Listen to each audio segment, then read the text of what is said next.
एक बार फिर दिल्ली एक्सप्रेस लेकर हम लखनऊ में हाजिर हैं। उत्तर प्रदेश की ज्यादातर सीटों पर पार्टियों ने अपने उम्मीदवार घोषित कर रखे हैं।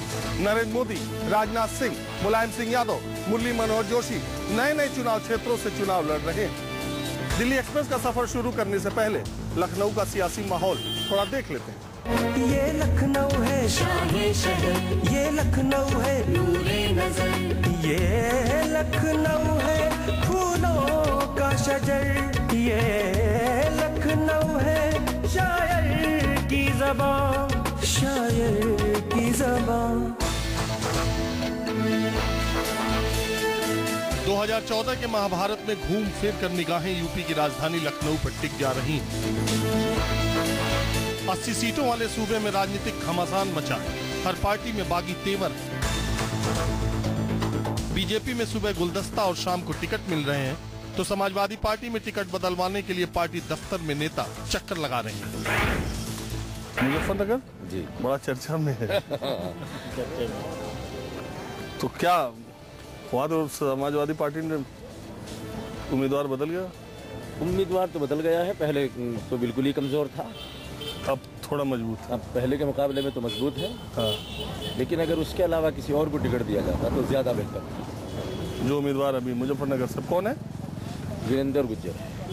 कि समाजवादी पार्टी का नुकसान, या जिस तरह से कह रहे टिकटों का बंटवारा ठीक नहीं हुआ, उससे नुकसान हो जाएगा? नहीं, मुझे नहीं लगता। मुझे लगता है कि टिकटों का बंटवारा बिल्कुल सही हुआ और वीरेंद्र सिंह अच्छे प्रत्याशी हैं और पहले कद्दावर मंत्री रहे हैं और अच्छे प्रत्याशी हैं।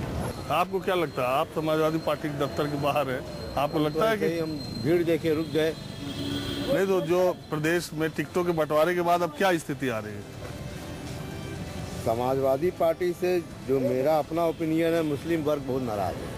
देखिए, मुस्लिम वर्ग बहुत ज्यादा नाराज नहीं। देखिए, मैं आपको ये सच्चाई के साथ बता रहा हूँ कि जहाँ दंगा हुआ है वहाँ मुसलमान इतना नाराज नहीं है जितना कि और जहाँ नाराज। दूसरी जगह पर जो है ये बीजेपी वालों ने गलत अफवाह फैलाई और ये लोग जो है अपनी सही बात नहीं बता पाए।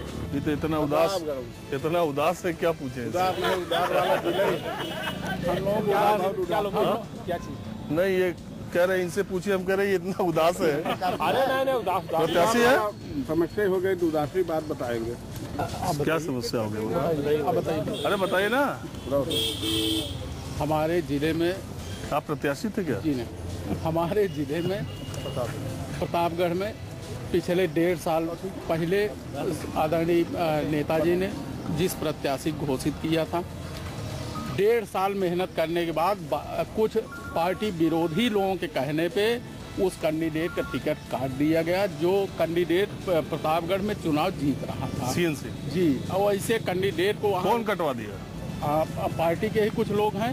राजा भैया क्या? जी बिल्कुल राजा भैया है, शिवकांत ओझा है, जो नहीं अरे चाहते। पार्टी के ऑफिस के सामने आप मंत्रियों का नाम ले रहे हैं कि टिकट कटवा दें? नहीं, अगर समाजवादी पार्टी के कार्यकर्ताओं के साथ धोखा होगा तो हम नाम लेंगे। अगर कार्यकर्ताओं के साथ धोखा होगा तो नाम लेंगे। विरोधी होते हैं। हाँ, हर नेता के समर्थक विरोधी होते हैं। जो सेन सिंह साहब के समर्थक हैं उन्हें हर समय सेन सिंह साहब का टिकट लगेगा। समाजवादी पार्टी में लेके टिकटों को लेके बहुत सिर फुटौल है। अब बीजेपी की तरफ चलते हैं।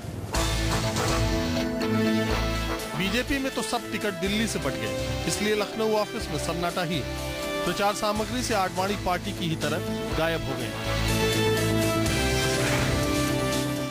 प्रचार की दुकान पर भी आप पीछे आडवाणी जी को लगा दिए यार। बागी कहाँ लड़ रहे हैं, इतने बड़े हैं, बुजुर्ग हैं कि उनको आगे हम कहाँ खड़ा कर लें? कहाँ खड़ा कर लें, ये बताइए। कम से कम प्रचार में तो आगे आडवाणी जी को अब रख लीजिए। आप यहाँ पीछे, यहाँ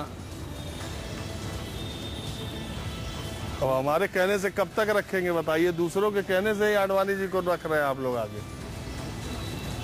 हाँ,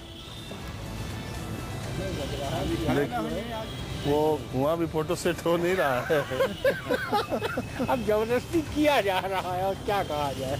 जबरदस्ती सेट कर रहे हैं। अब देख लीजिए ना आपके सामने। और जो आप सेट किए हैं इसके पीछे डोनेट मोदी फॉर पीएम पर इसी बात है। चलिए, सहारा देना पड़ेगा मोदी को गांधीनगर के लिए। बिल्कुल बिल्कुल है ना? चलिए ठीक।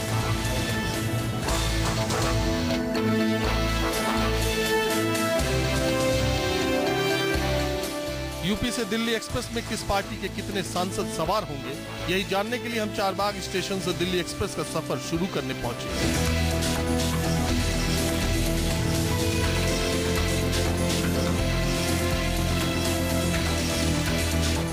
वैसे तो नरेंद्र मोदी वाराणसी से, मुलायम सिंह यादव आजमगढ़ से और राजनाथ सिंह लखनऊ से दिल्ली एक्सप्रेस पकड़ना चाहते हैं। लेकिन सबसे बड़ी चुनौती राजनाथ सिंह के लिए लखनऊ सीट पर है, क्योंकि एक तरफ उन्होंने लालजी टंडन को नाराज किया है और दूसरी तरफ रीता बहुगुणा जोशी कांग्रेस पार्टी से उनको चुनौती दे रही है, जो पिछले चुनाव में मात्र 40,000 वोटों से हारी थी।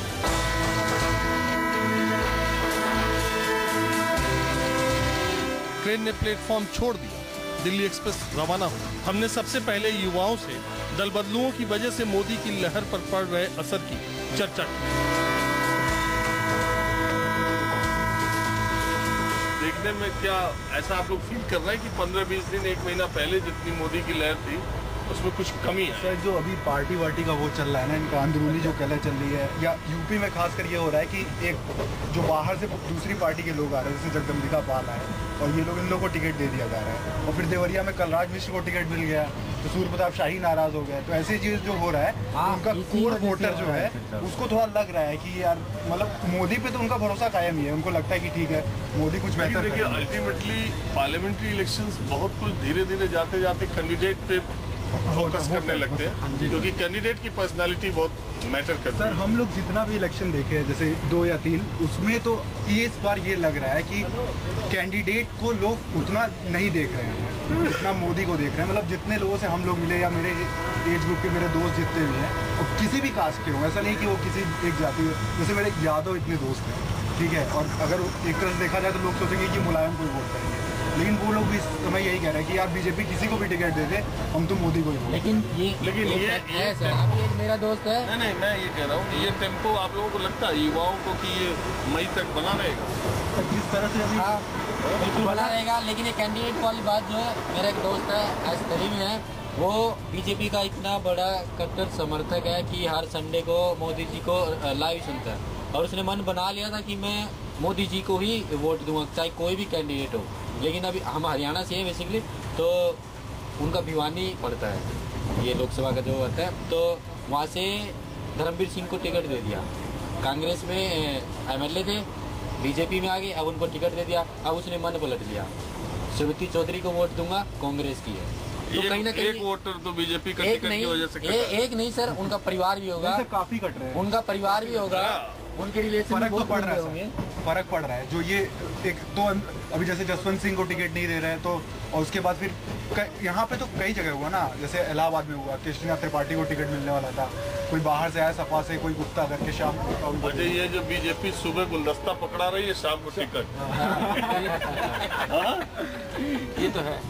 ऐसा तो नहीं देखने में। अगर मोदी साहब की इतनी लहर है, तो फिर इस तरह के लोगों को कि आप सुबह आइए पार्टी में, शाम को टिकट लेके जाइए, इतने देर में तो रेलवे का रिजर्वेशन नहीं कंफर्म हो रहा। नहीं तो उनको सीट हमको निकालना है, सीट चाहिए उनको, सीट चाहिए किस तरह, इन सब बात ये तो भाई जिस तरह आ जाए तो इसका मतलब फिर तो लहर नहीं है ना। इन सब बातों से लेकिन लहर की बात नहीं है, लहर हो चाहे ना हो, लेकिन एक उत्साह जरूर है। मतलब जो युवा वर्ग है या कोई भी, उनके अंदर एक उत्साह जरूर है मोदी को लेके। लहर है कि नहीं, कुछ नया होगा, हमें कुछ नया देखने को मिलेगा अभी आगे। आप देखिए, शांत समंदर में ही लहर उठता है, नदियों में लहर नहीं उठता। अगर समंदर शांत भी है ना, तो लहर कभी भी आ सकता है। अंडरकरंट का बात है, कुछ मिनट का टाइम चाहिए होता। तो ऐसा नहीं कि मोदी को वोट नहीं मिल रहा है, कुछ नहीं मिल रहा है। नहीं, मैं ये नहीं कह रहा हूँ, कुछ बात नहीं चल रहा है। मैं ये कह रहा हूँ कि अगर जो जिस तरह से इन्होंने कहा कि इतने साल से ज्यादा लोगों को टिकट मिले, बाहर से आए लोगों को मिल रहे हैं, इन्होंने कहा कि एक परिवार ही इस बात से नाराज हो गया कि इस आदमी को बीजेपी से कैसे टिकट मिले। इसका मतलब है कि जो चीजें पहले चली थी वो टिकटों के बंटवारे के बाद बहुत डैमेज हुई। फर्क तो पड़ा ही है सर, वही हम कह रहे थे ना कि फर्क तो पड़ा ही है। इस तरीके से अगर होना होता, इंडिया का विकास होना होता, अब तक हो चुका होता। आप देख रहे हैं 10 साल से लगातार जीडीपी ग्रोथ गिर रही है अपनी। सन 99 में जब अटल बिहारी वाजपेयी ने छोड़ा था अपना कार्यकाल, आई थिंक सन 99 में छोड़ा था, उस समय 2004 में छोड़ा था, तो उसमें 14% थी। आज 4.5%, 5.5%। 14 तो कभी नहीं हुई। नहीं, 14 हो चुकी है। एक्चुअली मैं इंडियन इकोनॉमी में पढ़ा था, तो मैं उसमें पढ़ा था तो आज 5.5% के आसपास रह गई है। तो मतलब कुछ ना कुछ तो गलत हो रहा है, पिछले 10 साल में कुछ ना कुछ तो गलत हुआ है। तो यही अमेरिका में 2 पार्टी है तो वहाँ हर साल अच्छा, हमको लगता है कि कई बार ज्यादा लोग बैठे रहते हैं तो लोग जानबूझ के जीडीपी, मुद्रास्फीति, इन्फ्लेशन इस टाइप के शब्द बोलते हैं कि बाकी लोग गियर में आ जाए। नहीं, ऐसा कुछ नहीं, एक्चुअली इंसान जितना जानता है उतना ही 14% तो मेरी बात तो सही बात है। एक जगह मैंने पढ़ा था कि आधे से ज्यादा स्टैटिस्टिक ना ऑन द स्पॉट बनता। हाँ सही बात है। वैसे अभी 14% सामने वाले को भी नहीं पता। ऐसा हमारे जीडीपी का बाप कहा।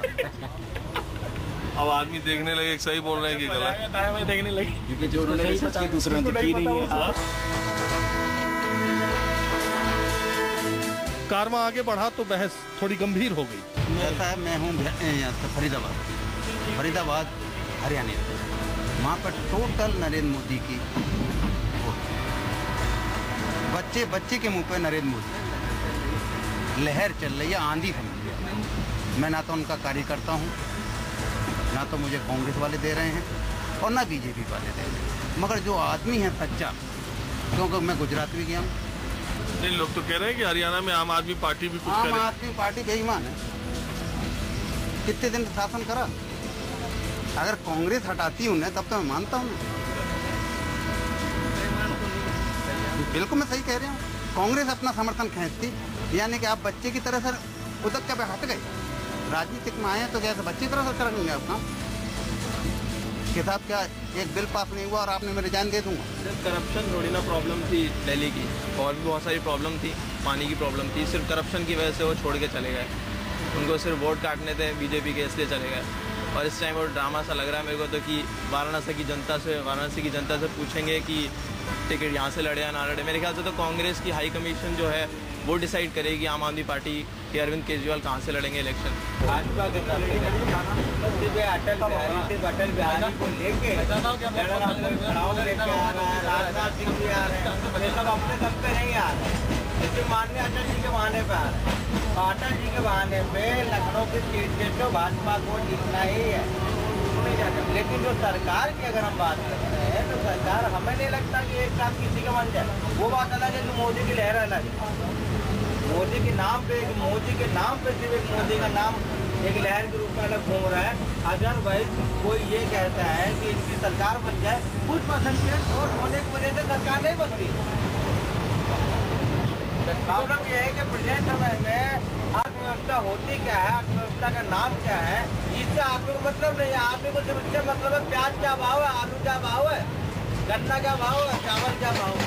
Most of the largest party दो ही है, कांग्रेस और बीजेपी। और कांग्रेस को 50 साल का समय दिया है, 60 साल का समय दे, 5 साल का समय दूसरी लार्जेस्ट पार्टी को देना चाहिए। और जब सभी लोग त्रस्त हैं तो एक नया जो है बदलाव आना चाहिए। और वो अब अपने हित में होगा या अहित में होगा वो बात की बात है, लेकिन ये है कि जरूर है कि जो है कुछ ना कुछ बदलाव जरूर आएगा अगर सरकार बदलेगी तो हमारा सोचना तो यही है कि जो है जो भी गवर्नमेंट आए, आम आदमी पार्टी तो वोट काटेगी, बस उसका काम यही है। यहाँ से निकले कि वोट काटेगी बड़ी पार्टियों के, और कुछ उसका बात नहीं होना है। और कांग्रेस पार्टी इस बार तो बहुत मुश्किल लग रहा है और बीजेपी को मानना है इस बार। और ये हम लोग के लिए जो है जब कोई रास्ता नहीं है तो बीजेपी को मौका दिया जाए। लखनऊ से दिल्ली तक का सफर पूरी रात का है। बहस देर रात तक चली और सफर भी जारी रहा। अब वक्त एक ब्रेक का। ब्रेक के बाद देखेंगे कि पश्चिमी यूपी के जाट और पंडित जी मोदी और राहुल को लेकर कैसे भिड़ गए, सबको साथ लेकर चले, सब धर्मों को साथ लेकर चले, और कितना साइलेंट है मायावती का वोटर। दिल्ली एक्सप्रेस ने सुबह होते ही पश्चिमी यूपी में दस्तक दी और शुरू हो गया मोदी, राहुल, केजरीवाल पर अपना अपना ज्ञान। ये जो एक नमो जो मंत्र चल रहा है, जो एक दिमाग में कि हमें और कुछ नहीं दिख रहा, हमें केवल मोदी दिख रहा है, मोदी के, और हम मोदी के फेवर में चलते जा रहे हैं। अब ये हम हमारे बहुत प्यारे मित्र हैं त्यागी जी, हमारे कांग्रेसी हैं, लेकिन हम इनसे कह रहे हैं कि आप भी कांग्रेस छोड़ के, वैसे इन्होंने बीजेपी ज्वाइन कर ली थी, कोई बीजेपी ज्वाइन नहीं की, बीजेपी में है, हम कांग्रेसी रहेंगे।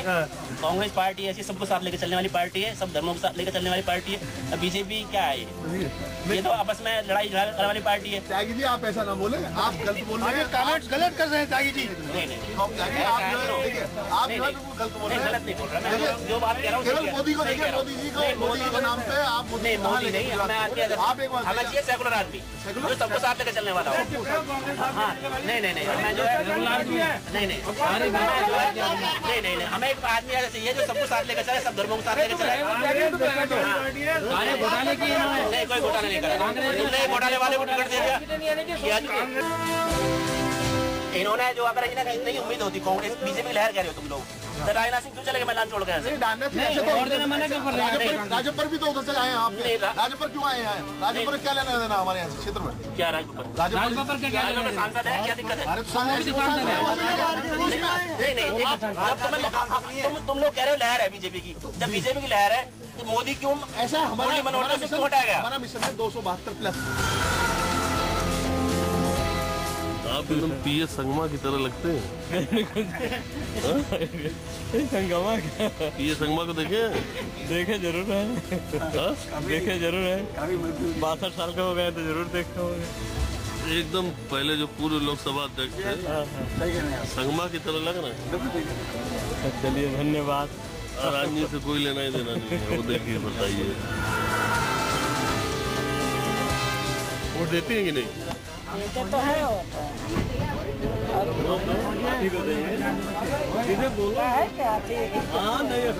किसको देंगे तो बताएं। हम लोग हाथी को देते हैं, हाथी को देंगे और किसी को नहीं।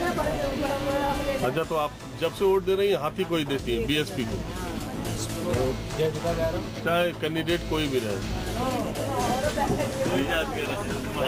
कोई जात के रहे, हाथी को दे, किसी जाति का रहे, किसी नाम का रहे, कोई भी रहे, लेकिन आप वोट हाथी को देंगे। इसीलिए कहा जाता है कि बीएसपी का जो वोट बैंक है वो एकदम इंटैक्ट। दुनिया में लहर इधर उधर जाती रहे, लेकिन उत्तर प्रदेश में जो लोग बीएसपी को वोट देते हैं ना वो कैंडिडेट को देते हैं, वो सिर्फ और सिर्फ हाथी को देते हैं। लखनऊ से हम दिल्ली आ गए, लेकिन यूपी से कई महारथियों को दिल्ली अभी आना, और मोदी दिल्ली एक्सप्रेस पकड़ पाएंगे या नहीं, प्रधानमंत्री बन पाएंगे नहीं, ये यूपी ही तय करेगा। अगले हफ्ते किसी और बड़े शहर से दिल्ली एक्सप्रेस रवाना होगी।